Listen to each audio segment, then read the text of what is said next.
बता दे। बोले ना, या तो गुरु मत बना या फिर शंका मत कर। ये दोनों चीजें जब एक जगह आ जाती हैं तो जीवन उत्थान के बजाय पतन को जाना शुरू हो जाता है, हैं? कभी घी खाओ स्वस्थ शरीर में बल, भी शहद खाओ बल बढ़ेगा। लेकिन जहां शहद एक मात्रा में मिला करके खा लिया, दोनों एक जगह बन गए, तो जो जानकार हैं बड़े बूढ़े वे बताएंगे कि उसे खाने के बाद कोई बचने वाला नहीं है। शहद और घी दोनों जहर बन जाते हैं। ऐसे ही संशय और श्रद्धा दोनों एक जगह आ जाएं तो जिंदगी नरक बन जाती है। अच्छा, संशय युक्त श्रद्धा से अश्रद्धा कुछ ठीक है, संशय युक्त श्रद्धा से अश्रद्धा कुछ ठीक है। बोले क्यों? अश्रद्धा हो जाएगी तो हम दूर हो जाएंगे, तुम जानो तुम्हारा काम जाने। तो हम कम से कम जो महापुरुषों को परेशान करते हैं और अपने जीवन को नरकगामी करते हैं उससे बच जाएंगे। अश्रद्धा, संस्कार तो भीतर हैं ही व्यक्ति के, अश्रद्धा वहां से हटा देगी तो कहीं न कहीं कभी न कभी जोड़ देगी। लेकिन संशय युक्त जो श्रद्धा है वो न मरने देगी और न जीने देगी, सबसे ज्यादा खतरनाक है।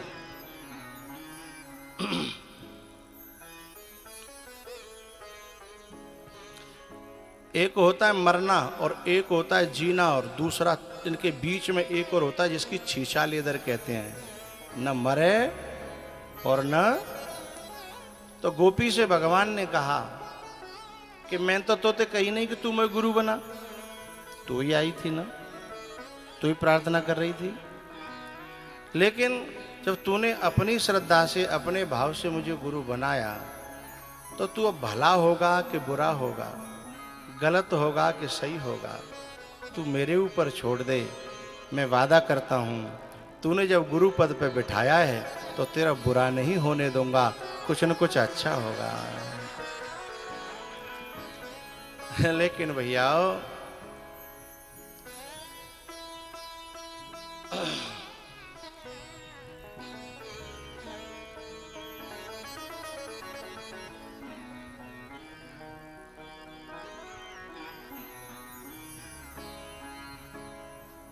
जब पुण्य बहुत कम रहते हैं, स्वल्प पुण्यवताम राजन विश्वासो नई बजायते, पुण्य थोड़े हों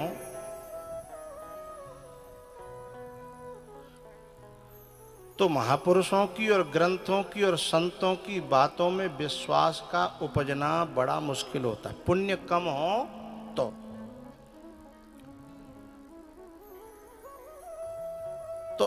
जब किसी व्यक्ति के जीवन में महापुरुषों, ग्रंथों और संतों की बातों में इनकी बातें, तो मैं कह रहा हूं इनकी बातें नहीं होती, बोले तो इनके मुख से निकले हुए शब्द मंत्र होते हैं। कोई समझ जाए तो, मान जाए तो। एक राजा था जिसका नाम था वीर विक्रमादित्य। उनके यहाँ रोज सभा लगती थी, रोज लोग जो कुछ न कुछ तोहफा लेकर के आते थे। अब जैसे यहाँ लोग आते हैं तो मैं ऐसे पीछे उनको पकड़ाता जाता हूँ, ऐसे जो भी सामान आता वो पीछे जो अपने मंत्री को देते जाते। एक संत फकीर रोज जंगल से आता और उसे एक फल देता, और फल दे करके क्या करता,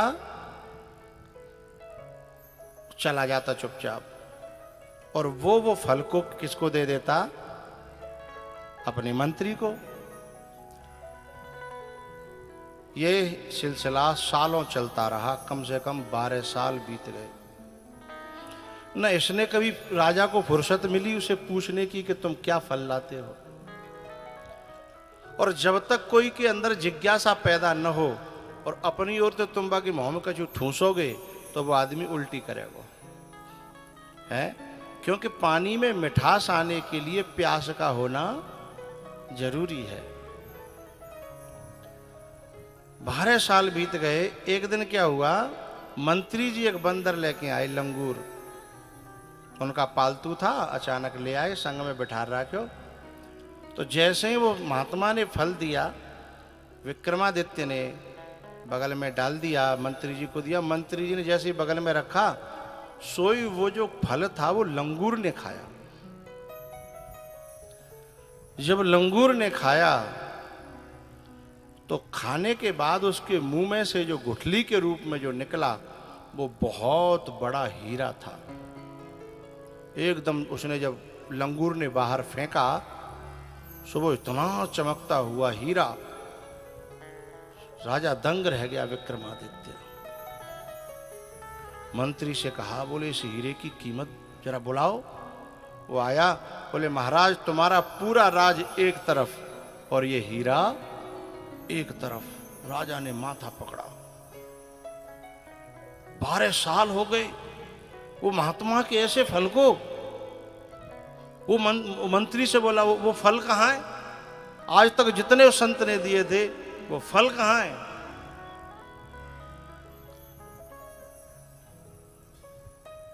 उसने वो घबरा गया कि बोले महाराज मैंने अभी जाके देखता हूं, मैंने रखे तो हैं। रखे का बांध तो अपने घर के वह कचड़ा में फेंकत रहे और माँ भी फल सड़त रहे। लेकिन सड़ सड़ के कछुन में तो ऊपर हीरा निकल आए ना, तो पूरा जो कचड़ा दान अधगाओ वो पूरा चमचमा रहा था। एक एक हीरा एक एक राज्य के बराबर।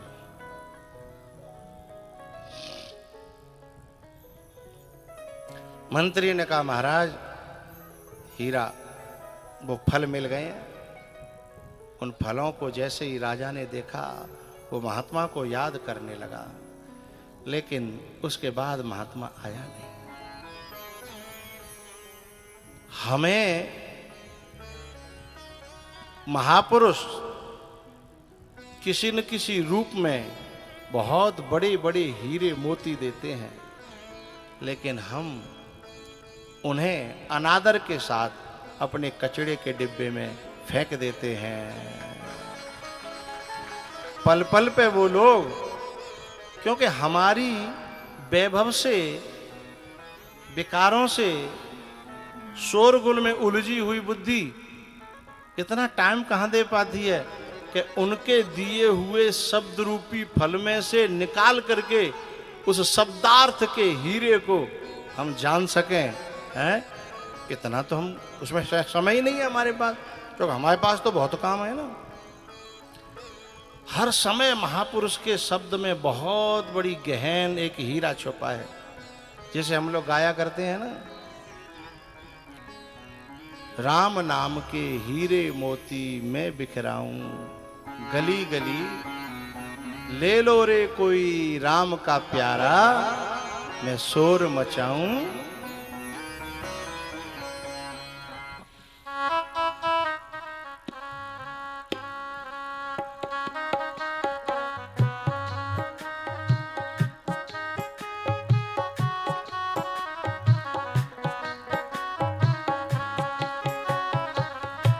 नाम के हीरे मोती मैं दिखलाऊं मैं बिखराऊं गली गली, ले लो रे कोई राम का प्यारा शोर मचाऊं गली गली।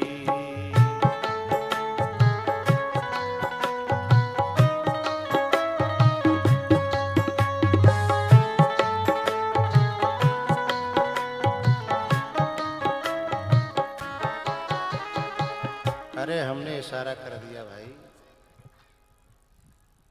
अभी हमें कितनी कथाएं कहनी है। इशारे को कोई चूकता है तो हमें बड़ा बुरा लगता है। जो लगाते हैं भाई उठाए के नारियल दे दे मुंह पे, नारियल रख लो करें, अब बहुत दिन आएंगे, रख लो ना।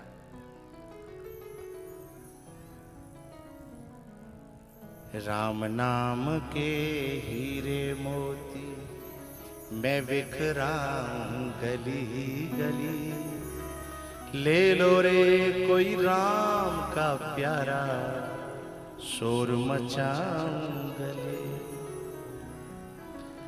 महापुरुष जब निकल जाते हैं ना जीवन से, तब उनके वो हीरे समझ में आते हैं। और लेकिन ये तो वीर विक्रमादित्य था कि समझ में आ गया। कोई हनुमान का रूप आकर के उसे बता गया कि तू क्या कर रहा है।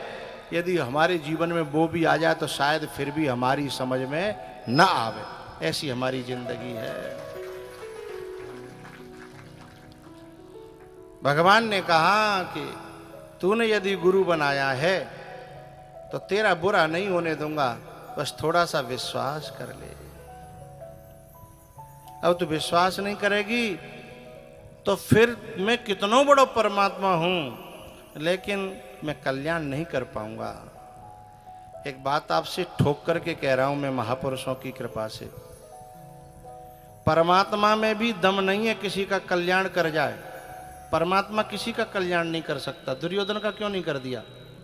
शूर्पणखा का क्यों नहीं कर दिया? बहुत से राक्षस जो सामने हैं उनका क्यों नहीं कर पा रहे? कभी भी जब कभी जीवन में कल्याण होगा तो परमात्मा नहीं करेगा, सिर्फ हमारा विश्वास और हमारा विश्वास ही हमारा कल्याण करेगा।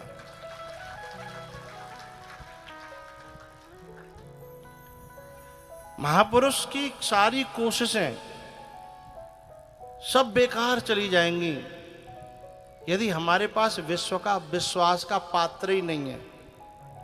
नोई निवृत्ति पात्र विश्वासा। हमारे बड़े बूढ़े जानते हैं कि सिंघनी का दूध सोने के पात्र में टिकता है। यदि सोने का पात्र नहीं है तो सिंघनी का दूध उस पात्र को फाड़ करके बाहर निकल जाता है। तो हमारे पास ये पात्र होना चाहिए, अंतःकरण, परिशुद्ध अंतःकरण, सोने का पात्र।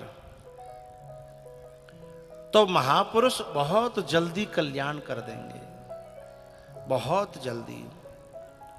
भगवान कह रहे हैं गोपी तू मेरा विश्वास तो कर। बोले ठीक है मैं विश्वास कर लेती हूं। एक बात ध्यान रखना,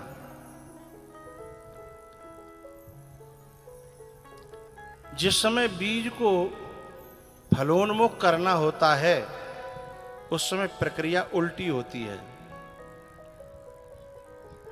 आम की गुठली को यदि उपजाना है तो उपजाने के लिए पहले वह धरती में उल्टे गाड़नो पड़ेगो। अब वो बई समय कह कर ले हम तो बड़ी वे आए और तुमन तो हमारा ही सब सुबड़ा साफ कर दो। धैर्य धारण करके रखिएगा। यदि महापुरुष के हाथों में यदि हम आ जाएं तो धैर्य की जरूरत है। जब परिणाम आने लगेंगे तब समझ में आएगा कि उस गढ़ने में क्या छुपा था, हैं? जब उस पेड़ के नीचे छाया लेने वाले लोग छाया लेंगे तब पता चलेगा कि मैं तो कुछ ठोकरों में गिरती फिरती थी गुठली, महापुरुष के हाथ पड़ गई तो मैं आज वृक्ष बन गई, दरखत बन गई। आज मैं जीव संसार के लोग पंछियों को मैं केवल फल ही नहीं देती, छाया भी देती हूं, लकड़ी भी देती हूं और फल भी देती हूं। लेकिन यदि वो गुठली इस बात से डरती रहती कि कहीं मुझे गाड़े न दें धरती में, तो शायद उसके सिवाय एक काम होता उसका। फिर क्या होता कि हमारे यहाँ गाँव में बालक जो है गुठलिए भूज के इस चूल्हे में वह तोड़ के हैं और फिर वह खावत है और वह खाए के ऊपर ते मीठो मीठो पानी लगा तो वह पानी पी लेता है, हैं? हाँ, बाकी खाए के बाद पानी को स्वाद कछु अलग आ जाता है। अच्छा बामते ने कहा तो कुल्ला फूट आए हो तो फिर एक और काम करते वो, पहले वह के थूतरिया घिसेंगे, बाकी मोहड़े है ने के न्यू पत्थर पे लेके न्यू घिसेंगे। कैसे कहेंगे? हाँ न्यो न्यो। अब घिस गए और सोई मोह में लेके फिर बजावत है। जब तक बजत का है तब तक बजावत है और बज बंद है गई सो भूज के खा लेते हैं। हम सब गुठली हैं। यदि हम का महापुरुष के हाथ न पड़े तो काल के हाथ न पड़ जाएंगे, दुष्ट के हाथ न पड़ जाएंगे। तो वो तो फिर पहले तो हमें बजावेगो जैसे वो बजान चाहेगो, घिस के मोहे है ना, पहले बजावेगो, पहले घिसेगो, फिर बजाए बुझू कि जब तक बजत रहे तब तक तो ठीक है, दोस्ती पक्की है, क्योंकि खल की प्रीत जथा थिर नहीं। अब जाके दुष्टन के मतलब के जब तक हैं तब तक उनकी दोस्ती बड़ी पक्की रहते हैं, और बिना देखी कि अब जी हमारे काम को ना रहे हो हैं, सोई वो भूज के खा जाते हैं। तो यदि हम किसी दुष्ट के हाथों, संसार के हाथों पड़ गए तो हमारी दुर्गति होगी। लेकिन कब महापुरुष के हाथों पड़ गई, प्रक्रिया थोड़ी सी उल्टी है, उसके लिए धैर्य धारण करने की जरूरत है, हैं?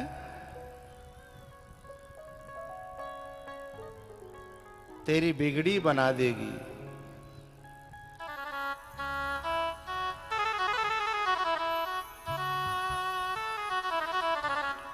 विश्वास जरूर